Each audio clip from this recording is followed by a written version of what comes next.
자, 앞서서 그 네이버 그린 임팩트 팀의 신상미 팀장님하고 PwC 컨설팅의 윤영창 파트너님 발제 말씀 잘 들었고요. 이 내용에 기반해서 그 학계와 그리고 법무법인 그리고 자본시장에 계신 전문가 세 분을 모셨습니다. 그래서 차례대로 이 IT 산업의 ESG 이슈와 관련돼서 말씀드리는 시간 갖도록 하겠습니다. 먼저 중앙대학교 경영학과의 김한민 교수님 모시겠습니다. 네, 안녕하세요. 저는 중앙대학교 경영정보 시스템에 있는 김한 교수라고 합니다. 여기 몇 가지를 적어놓긴 했는데 아마 시간이 많지 않아 다는 못하고 제가 제일 중요하다고 생각하는 한 분야에 대해서 말씀을 드리고자 해요. 그러니까 이 ESG에 대해서 이제 방향성에 대해서는 다들 동의하신다고 생각을 하는데 ESG의 이제 가장 프랙티컬리 어려운 부분 중에 하나는 ESG의 다이멘션이 너무 많다는 거죠. 그러니까 이만 하더라도 다이멘션이 많은데 SG까지 하다 보니까 다이멘션이 너무 많기 때문에 여기서 생기는 문제가 두 가지가 있어요. 첫 번째는 측정의 문제가 있죠. ESG에서 측정하기 되게 어려운 분야들, 예를 들면 뭐 바이오 다이버시티 같은 경우는 아직 이제 측정이 되게 불가능하다고 알려져 있고 그 외에도 다른 측정해야 될 것들이 너무 많은데 얘네들을 다 합쳐서 하나의 인덱스로 만드는 작업들, 그러니까 표준화된 인덱스로 만드는 작업들이 필요할 텐데 안타깝게도 여기서는 이견들이 많아요. 그러니까 다양한 AI 모델을 이용해서 다양한 인덱스, 그러니까 ESG 인덱스를 만드는데 걔네들의 차이가 너무 크더라. 같은 데이터를 넣는데도 불구하고 이런 부분에 대해서 뭔가 표준화된 인덱스를 만드는 작업들이 필요하지 않을까. 그리고 두 번째는 저는 개인적으로 이거를 더 중요하게 생각을 하고 있는데 그러니까 ESG의 방향성에 대해서 동의를 하긴 하지만 ESG가 결국 서스테이너블한 팔러스가 되기 위해서는 ESG도 사운드한 ROI를 가지고 있다를 보여주는 게 중요하다고 생각해요. 기업 입장에서는 레비뉴에 뭔가 도움이 된다. 근데 안타깝게도 여기에 대해서는 아직 클리어하진 않아요. 어떤 연구들은 ESG의 투자가 레비뉴로 연결이 된다라는 연구도 있고 어떤 연구는 아니다라는 연구도 있어요. 그리고 최근에 어떤 중국에서 한 연구 같은 경우는 중국의 기업 한 1,400개를 5년 동안에 ESG 투자액과 레비뉴를 그 연관성을 연구한 그런 논문이 있는데 거기서 얘기하는 거는 ESG 투자액이 실제적으로 적은 작은 회사들 같은 경우는 레비뉴로 실제로 연결이 되긴 하지만 ESG 투자액이 많은 큰 기업 같은 경우는 레비뉴로 연결이 안 된다라고 밝혀진 게 있거든요. 그러면은 ESG에 투자를 많이 하는 큰 기업 같은 경우는 레비뉴적인 측면에서 ESG에 대한 투자는 쓸모가 없는 것인가? 라고 해석하기보다는 레비뉴에 대한 투자가 효과적으로 되지 않고 있다고 해석하는 게 맞는 것 같아요. 그러니까 사실 무슨 말이냐 하면은 ESG의 다이멘션이 너무 많은데 각각의 자원을 어떻게 배분할 것인가? 사실 비즈니스 모델적인 측면에서 보자면은 그러니까 프로핏을 조금이라도 더 많이 내기 위해서 비즈니스 모델을 정교하게 만들고 계속해서 튜닝을 하는데 그 ESG의 레비뉴, 그 리소스 알로케이션 같은 모델 같은 경우는 우리가 실제로 그만큼 비즈니스 모델을 다루듯이 정교하게 작업을 하고 있는지에 대해서 생각을 해봐야 되지 않을까 미래에는. 그러니까 비즈니스가 초기에는 무엇을 하느냐가 중요하겠지만 비즈니스가 진행되면 어떻게 하느냐가 더 중요하거든요. 그래가지고 예를 들면은 이제 그러니까 지금 이제 다양한 분야에 이제 기업들이 이제 투자를 하는데 예를 들면 이렇게 생각을 해볼 수가 있는 것 같아요. 그러니까 마케팅 같이 뭐 옵티멀 마케팅 믹스가 있듯이 옵티멀 ESG 믹스가 있지 않을까. 그럼 다양한 분야의 기업들이 어느 곳에 얼마만큼 투자를 하는 것이 좋을까. 그러면은 이 다른 다이멘션에 대한 투자들이 시너지가 있는지 아니면 다른 다이멘션에 있는 투자들 사이에 리던던시가 있는지 그럼 리던던시를 줄이면서 코스트를 이펙티브하게 가져가면은 기업들이 좀 더 레비뉴에도 그 ESG 투자가 ROI가 좀 사운드하다라고 보여줄 수 있는 앞으로는 약간 그런 측면에서 좀 더 ESG를 바라봐야 되지 않을까 생각을 합니다. 네, 이상입니다.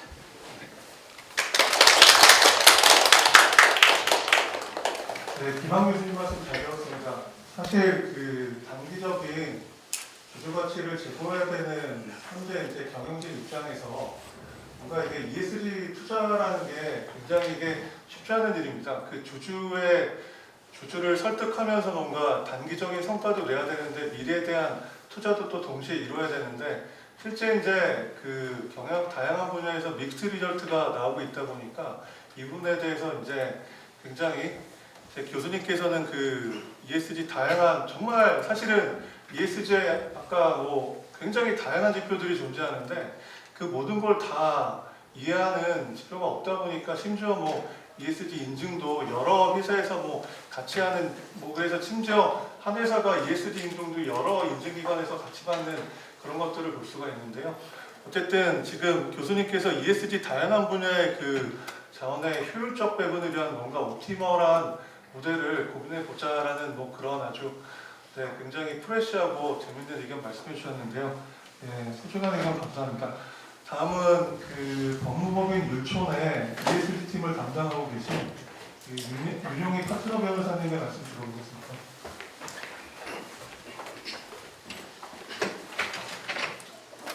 네, 안녕하십니까. 저는 윤용희 변호사입니다. 귀한 자리에 초대해 주셔서 감사드리고요. 오늘 제가 어떤 말씀을 드려야 될지 굉장히 좀 고민도 많이 되고 그랬는데 제가 어떻게 보면 여기서 그 법과 법 또는 이제 리스크라는 관점에서 ESG를 바라보고 이제 자문하는 사람이기 때문에 그런 관점에서 제가 평소에 이제 생각하는 것들 몇 가지 장표로 말씀을 드리고 Q&A 이어가면 좋을 것 같다는 생각을 했고요. 제가 오늘 드리고 싶은 메시지는 오늘 이제 우리 팀장님하고 파트너님께서 좋은 발표 해주셔서 저도 많이 배웠고, 그리고 이제 한국 기업들 입장에서는 제가 이제 ESG 업무 또는 제 원래 전공은 이제 환경, 에너지, 공정거래 같은 규제 전문가입니다. 그쪽 업무도 하고 ESG 업무를 하는데, ESG가 결국 이제 크게는 기업들 입장에서 일단은 무시할 수 없는 게 리스크라는 관점을 무시할 수 없습니다. 리스크, 새로운 기업들 신경 써야 되는 ESG 리스크 또는 ESG 요소로서 이제 그 요소들이 굉장히 인덱스가 늘어나고 있는 상황들이 하나가 있고요. 또 하나는 그 반면에 우리 네이버가 잘하고 있는 ESG를 오히려 회사의 비즈니스의 프리미엄으로 만들어서 적극적으로 어쨌든 그것을 더 잘해나가는 그냥 좀 포지티브한 방식으로 ESG를 활용하시는 게 있는 것이죠. 뭐 네거티브 방식이 있고 포지티브한 접근 방식이 있을 텐데, 저는 이제 그 중에서 이제 변호사다 보니까 주로 이제 리스크라는 관점에서 ESG를 많이 인식하고 기업들하고 이야기를 많이 하고 있고 그런 면에서 제가 기업들을 만나다 보면 만나는 이제 그 제일 그 서로 이제 이야기가 안 되는 장벽 중에 하나가 기업 임직원들은 특히 대표이사 이런 분들은 리스크라고 하면 항상 준법 리스크만 생각을 보통 하십니다. 그래서 법을 안 지켰을 때 현실화되는 리스크, 준법 리스크라고 생각하시는데 제가 좀 더 말씀드리겠지만 ESG 논의 맥락에서는 그 리스크가 차원이 달라지거든요. ESG 리스크라고 표현하는데, 그래서 제가 나름 이제 3년 동안 ESG 업무하면서 일반인들, 특히 대기업의 CEO분들에게 ESG 시대에는 준법 리스크가 아니라 ESG 리스크를 식별하고 대응하셔야 됩니다. 그게 정말 지혜로운 행동입니다라는 것들을 계속 설파하고 있는 상황인 거죠. 그래서 그 메시지에 대해서 제가 한번 장표 몇 가지로 말씀을 드려보겠습니다. 제 이메일 주소 있으니까 편하게 내려주시고요. 넘어가고 장표가 요 장표하고 요 장표 한 4개 장표만 제가 말씀을 드릴 텐데요.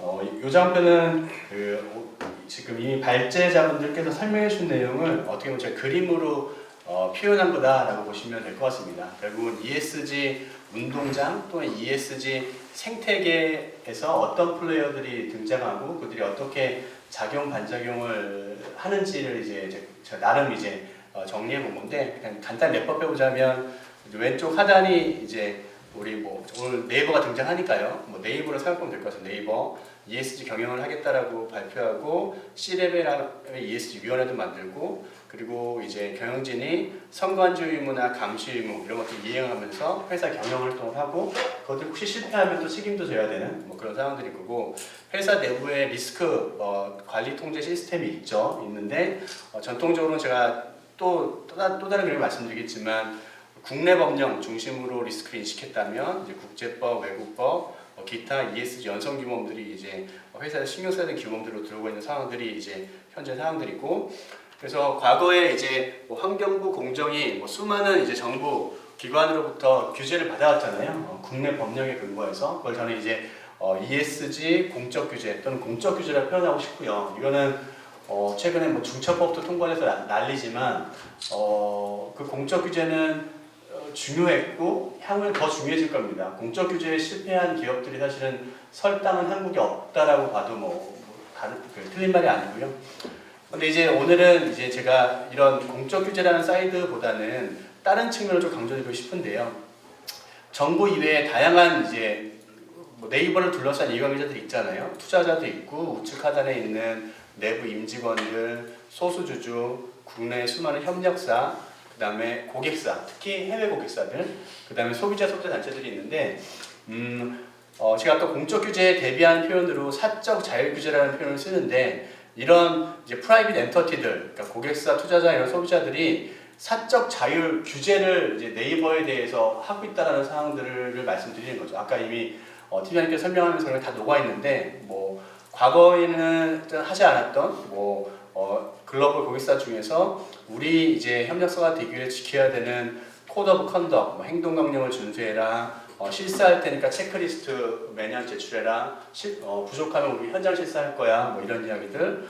그리고 탄소 중립을 비롯한 ESG 정책이나 성과에 대해서 우리한테 보여달라. 그리고 현재 한국은 자율공시라고 들었는데 그럼에도 불구하고 우리하고 거래하기 위해서는 그 공시를 해서 그 ESG 정보를 보여달라. 뭐 이런 이야기들이 있고 결국 요는 뭐냐면 ESG 생태계에서 지금 한국의 여러 가지 ESG 법령 제도들이 들어오고 있지만 그런 법령 제도들이 공적 규제 형식으로 들어오는 것도 물론 중요하지만 그것보다 더 중요한 것은 이런 이미 그러니까 법이 없는 상태에서도 사적 자율 규제 형태로 다양한 이해관계자들이 요구를 하고 있는데 이 요구를 한국에 있는 기업 입장에서는 거부할 수 없는 거죠. 쉽게 말하면 사업적으로 갑에 있는 지위에 있는 기업에서 요구하고 있기 때문에 갑의 요구에 응하지 않으면 거래가 단절된다거나 여러 가지 불이익이 있을 테니까요. 그래서 이런 관점에서 간단하게 말씀을 드려보고요.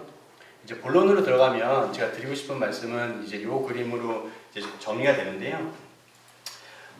회사에서 이제 한국 회사에서 신경 써야 되는 ESG 리스크 또는 ESG 리스크의 근거가 되는 규범들을 제가 한번 주택으로 표현해 본 겁니다. 이게 3층 주택인데요.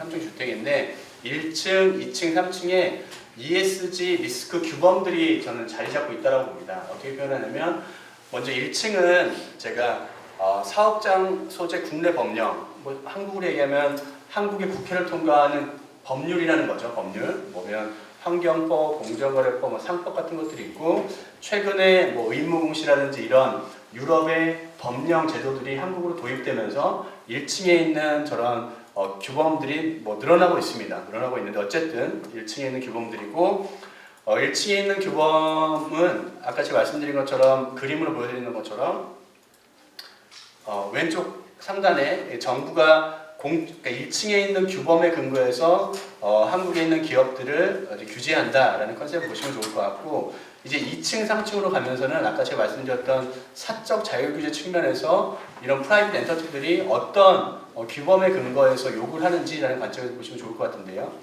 저는 그걸 이제 2층에는 이제 국제규범 외국 법령이 있다라고 제가 표현을 합니다.